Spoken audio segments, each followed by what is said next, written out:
I started to worry, wondering if a thief was in our house. I frowned at the sight of men's and women's shoes by the entrance. Our house should be empty since neither my husband nor I were supposed to be home. Yet I could sense someone was there, both at the entrance and in the bathroom.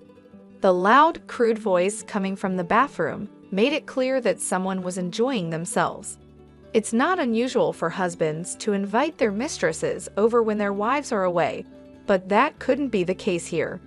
This voice couldn't have been my husband's. He was standing right next to me, staring at the bathroom with a pale face. My name is Jessica, and I've been married to Adam for 3 years. We both work, so we don't have any children yet. However, I believe we have a peaceful and loving life, spending our days off going out or traveling. Thankfully, neither our parents nor in-laws pressure us about having children. In fact, they live nearby, which allows us to maintain a good relationship and gather for family dinners. The slightly old but beautiful house we rent was recommended to us by our in-laws. We usually host dinner parties once a month, and when we do, my mom and I prepare the meal, enjoying the evening with Dad's favorite wine and the food brought by our in-laws. On that day, Mom had come over in the morning to help prepare for the dinner party, but she seemed unusually quiet and a bit down. While cutting the ingredients, she expressed concern, saying things like, "Do we really need this much? We might not be able to finish it all." This was not like her. "Mom, what's wrong?" "We've only prepared the usual amount for today," I asked. She looked at me with surprise and then laughed it off. "I'm sorry, dear. It's just that Dad has been eating less lately, and I'm worried." "Really? Is Dad not feeling well?" I asked. My dad has been a self-made businessman since his youth, the so-called entrepreneur. He's always been focused on work. When I was a child, I barely remember my dad playing with me on his days off. Even though I don't have many memories of him being around, I still worry about him. It bothers me to think that he might be working himself sick. Mom seemed hesitant to say anything, probably not wanting to worry me, but she finally opened up. "It's not an illness. Dad is perfectly healthy, but he's been acting distant lately. He's been criticizing dinner and making comments about how plain my clothes are." Why would he say such things? I thought, it's awful that he would say that to Mom, who has always been the heart of our home. But Mom brushed it off, saying, "I'm fine. Maybe Dad is just a bit stressed from starting a new business." She insisted she was okay, and although I was still concerned, we let the conversation fade and got back to cooking.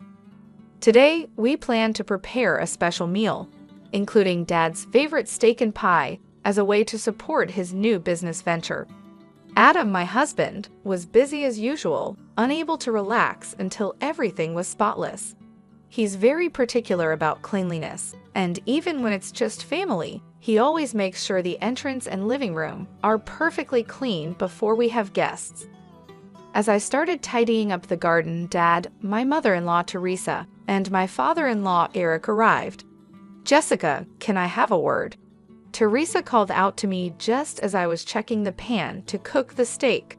She looked serious as she walked into the kitchen, and without saying a word, she handed me a box that looked like a gift. Puzzled, I took it, and when I opened it, I saw the logo of a famous steak restaurant. Inside were thick, high-quality steaks with a mouth-watering aroma. It turned out that we had accidentally prepared the same dish. I thought it would be easy enough to just cook fewer steaks. After all, it wasn't the first time our gifts had coincidentally matched. I smiled and said, "Wow, did you go out of your way to buy this?" "We heard it was a celebration, but you could have told us about the steaks." "This is a bit awkward. Should we just serve the gifted steaks today?" Teresa replied, "But you with Adam can still eat them, right? We're not young anymore, and too much meat can be a bit heavy on our stomachs." I found myself speechless. Everyone in the family is nearing 50, and it felt wrong to prepare so much food only for it to go to waste, especially after Mom had helped with the preparations. "You should have said something. How thoughtless," Teresa remarked as she left the kitchen. Her comment surprised me, but she didn't notice my reaction as she walked out with the steaks. It was the first time anyone had said something like that to me. We never coordinated gifts before, and even when we ended up giving the same thing, we usually laughed about it. In the past, our gifts had always been sweets or similar items. I felt a bit uneasy, but I thought maybe the expensive gift had upset her, so I didn't think about it too much. At the dinner party, Dad was thrilled with the steak from the high-end restaurant. Mom seemed to understand my situation with just a glance, and without mentioning the steaks we had prepared, pretended to be just as happy. After Teresa, Eric, and Dad left, Mom cleverly used the leftover ingredients to make beef stew before they were cooked. "We could have still had the steak," I said. "You both would have gotten tired of steak. This way, you can take it home," Mom replied, packing her share in a food container. Although I felt a little bad, the beef stew Mom made was delicious and I quickly finished it off as the flavors blended together. Later, I heard that despite how tasty the stew was, Dad complained about it, calling it outdated. I was furious, but ended up just holding onto those feelings, unable to resolve them, especially when Mom just gave a small, sad smile. A few weeks after that dinner party, I got an unexpected message from Adam. He was supposed to be away on an overnight business trip, but it had been canceled due to changes on the client's side. He told me he would be coming home as usual. Since he was supposed to be away for 5 days, I had planned to spend some time at my parents' house, but with him coming home, my plans changed. I called my mom to let her know, and then met up with Adam to head home together. When we arrived home, I noticed something strange. "Did we forget to turn off the lights?" I asked, feeling sure that I had turned everything off before we left. The light was on near the entrance, and concerned about the waste of electricity, I apologized. But Adam reassured me, saying, "Don't worry about it," as he inserted the key into the front door. Then he suddenly fell silent. "What's wrong?" I asked. "The front door is unlocked," Adam replied, making me freeze. Thinking it might be a burglar, I quietly took out my phone and started recording. I nodded to signal Adam, and he slowly opened the front door. "Whose shoes are these?" he asked, pointing to a pair of men's leather shoes and women's pumps in the entryway. It was clear these shoes didn't belong to us. If these were Adam's shoes, and he wasn't here right now, I might have suspected he was cheating by bringing another woman home. But since he was right here next to me, it meant someone we didn't know was in our house. Sensing my worry, Adam grabbed his umbrella, ready to use it if needed, and moved forward. We noticed the living room light was on, and there was food scattered on the table, as if someone had bought it recently. This didn't seem like something a burglar would do, I thought. Then I heard a voice getting closer, and it became clear the sound was coming from the bathroom. Whoever was speaking was inside the bathroom. The voice was rough and unsettling, and I could see why Adam was so creeped out. It was disturbing to think that someone was using our home without us knowing. Curious and worried about who could be doing this, I slowly opened the bathroom door and immediately saw some clothes thrown around. "Ah!" I gasped, unable to hold back the sound. The clothes were unmistakably my dad's. His large jacket, neatly hung on a hanger, was the one he had worn at the dinner party just the other day. The shirt and pants, carelessly discarded, were all too familiar. Mom had left just a few hours ago, so there was no way she could be here. It looked like Dad had brought another woman into my home for an affair. The realization made me frown as I looked up at Adam, wondering how I could explain this to him.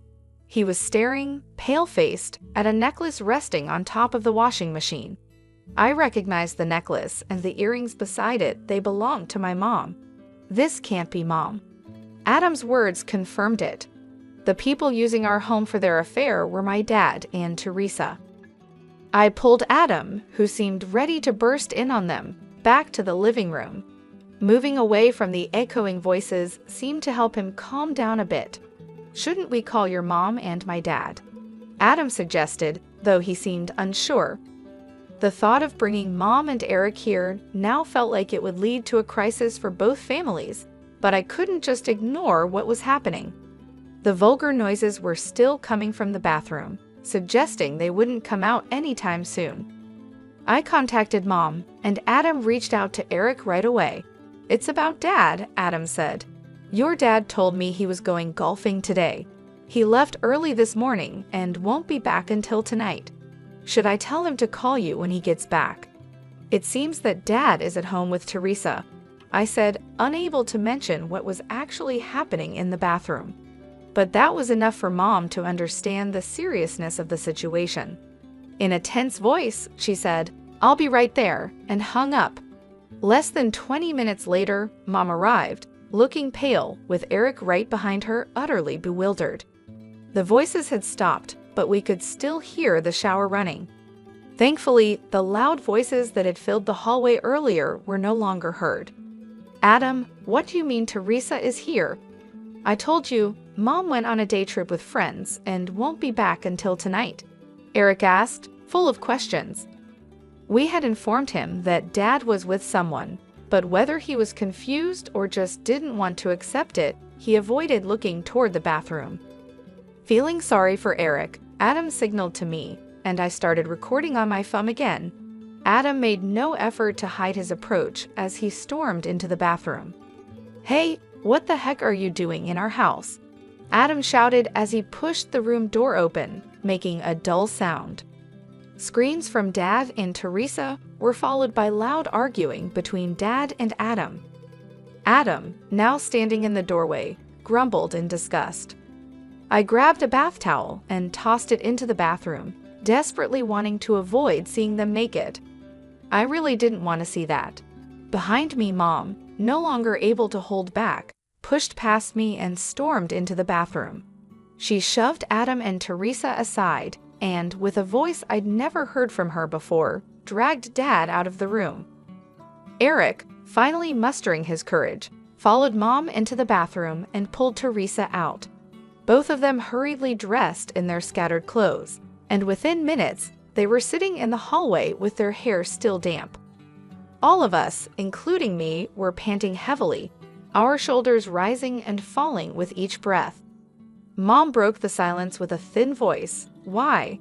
Her question was the start of Dad and Teresa's explanations. It all began with Teresa developing a crush on Dad. And since Dad is a company president, he has connections with some flashy industries. He pays much more attention to his appearance than most men his age. And even I have to admit he looks stylish and sophisticated. Teresa reportedly fell for Dad the moment they met, captivated by his demeanor.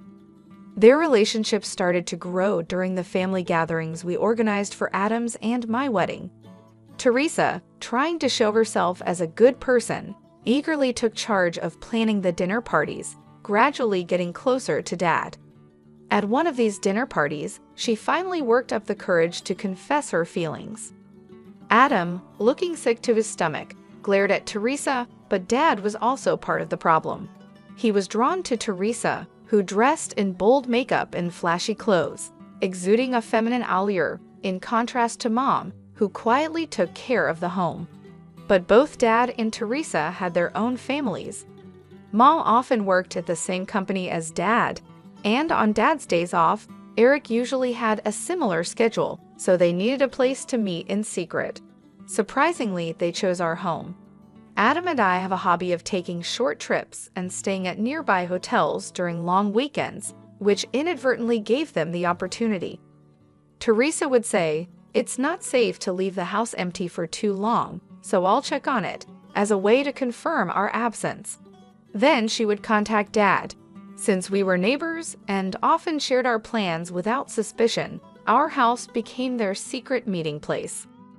We never gave them a spare key, thinking it was impossible for them to enter, but it seems they secretly took a key during one of the dinner parties and made a copy.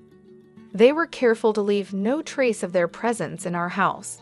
They brought their own food, took all the trash with them, collected any hair from the drain after using the bathroom, and wiped down any moisture before leaving. This time, Dad contacted Teresa after hearing that I was going back to my parents' house because of Adam's business trip. I had only informed Mom about the change in plans, leading to this unexpected encounter. If we hadn't discovered it now, who knows how long we would have been deceived. Naturally, both Dad and Teresa were served with divorce papers by their spouses. They faced claims for compensation during the divorce proceedings and were disowned by Adam and me. Although Dad and Teresa initially admitted to what they had done, they later claimed we were lying and had no evidence. However, I had recorded everything on my phone, and when I presented that as evidence, the divorce proceedings went smoothly. With the settlement money, we moved into a new apartment. Adam, who already had a bit of a germophobia, developed a complete aversion to the room after that day and now refuses to even go near it. I also found it too painful to keep living in a house that had been used for their affair, so I fully agreed to move. Now Mom, who has lost all love for Dad, lives with us after the divorce was finalized. Teresa, on the other hand, seemed quite pleased with herself. She became openly defiant, maybe influenced by Dad, and accepted the divorce settlement and compensation without much resistance. She moved in with Dad right after the divorce, and they got married, finally getting what they wanted being together. It seemed like everything was going perfectly for them, with Teresa becoming the wife of a company president and looking forward to a great life ahead. However, their plans quickly went wrong. Dad's new business venture failed, and the company's performance rapidly declined, like a balloon losing air. When Mom heard about this, she simply nodded, as if to say it was expected. "Who do you think was holding everything together all this time?" she said. It was Mom who had been quietly managing the complaints about Dad's harsh business tactics, both inside and outside the company, and supporting the business behind the scenes. She handled a major part of the company's finances and dealt with clients. Naturally, she resigned from the company when the divorce happened, and Dad, eager to get rid of her, didn't ensure a proper handover. As a result, the company was left with unhappy employees, and many of them followed Mom's lead and resigned, causing a staffing shortage. Dad had always believed that it was a wife's duty to support her husband, so he naturally expected Teresa to take over Mom's role. However, Teresa, who had always been a housewife, didn't understand the business at all and was of no help.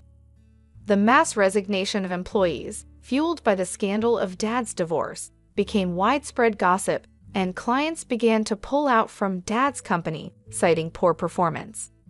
Dad's company couldn't last even half a year and soon went bankrupt.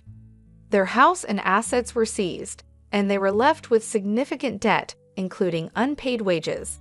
They managed to find a place in a cheap apartment, living a difficult life. Despite his age and wanting a company that would treat him as a president, Dad couldn't secure a new job. Naturally, his frustration grew, and he turned to gambling as a way to relieve his stress. But even that wasn't enough. He began to blame Teresa, saying, "None of this would have happened if it weren't for the affair. It was Teresa who seduced me." His anger led to him becoming violent towards Teresa. Teresa, struggling to make ends meet with part-time jobs and desperately trying to support Dad, grew disillusioned with him as their situation worsened. He sank deeper into his gambling addiction, wasting even the money they needed for living expenses. Unable to bear Dad's constant verbal abuse, Teresa eventually fled the apartment. She ended up at Eric's house, where Adam had grown up. Adam and I happened to be visiting Eric, who had become somewhat reclusive due to the emotional strain of the divorce, so we often checked in on him. When we found the front door open, we walked in to see who was there and were met by Teresa. At first, we didn't recognize her. She looked so different that we thought an old woman we didn't know was speaking to us. The once well-groomed Teresa was unrecognizable, now looking worn out. Teresa tried to apologize and seek forgiveness for what she had done in the past. But all I could do was give her a bitter look, thinking it was too convenient for her to ask for forgiveness now. Eric must have been quite shocked to see her, yet he seemed somewhat moved by the return of the woman he once loved. While he was trying to figure out how to ask her to leave, Adam, standing next to him, suddenly clutched his mouth and crouched down. Remembering Teresa's affair in our room, he couldn't hold it in and vomited right there. In a panic, Eric and I rushed to get a trash can and water, and we heard Adam's cries of rejection toward Teresa from behind his back. Feeling sorry for Adam and unsure how to handle the situation, it was Eric who took action. He looked Teresa straight in the eyes and firmly told her there was no chance of reconciliation. "Leave," he said, sending Teresa away with strong words. Teresa seemed deeply affected by her own son's rejection, especially seeing how sick it made him. Without saying another word, she stumbled out the front door and left. Since that incident, Teresa has kept her distance from Eric, and there has been no contact from either Dad or Teresa. It seems our ties with them have been completely severed. Adam was under the weather for a few days, but he has since recovered, and together, we are focused on building a warm and loving home. Mom has shown incredible strength. She quickly found work, made new friends, and is moving on from Dad to enjoy her life. She's planning to rent an apartment for herself once she has saved enough, and I hope she chooses one close to our home. As for Eric, he seems to have brightened up a bit after adopting a stray cat that wandered into his yard. Taking in that one cat has led to more cats gathering at his place, and now it's known in the neighborhood as a popular hangout for cats. The ordeal caused by Dad and Teresa involved the whole family in a tough situation, but those of us who remain have strengthened our bonds and are doing our best to move forward.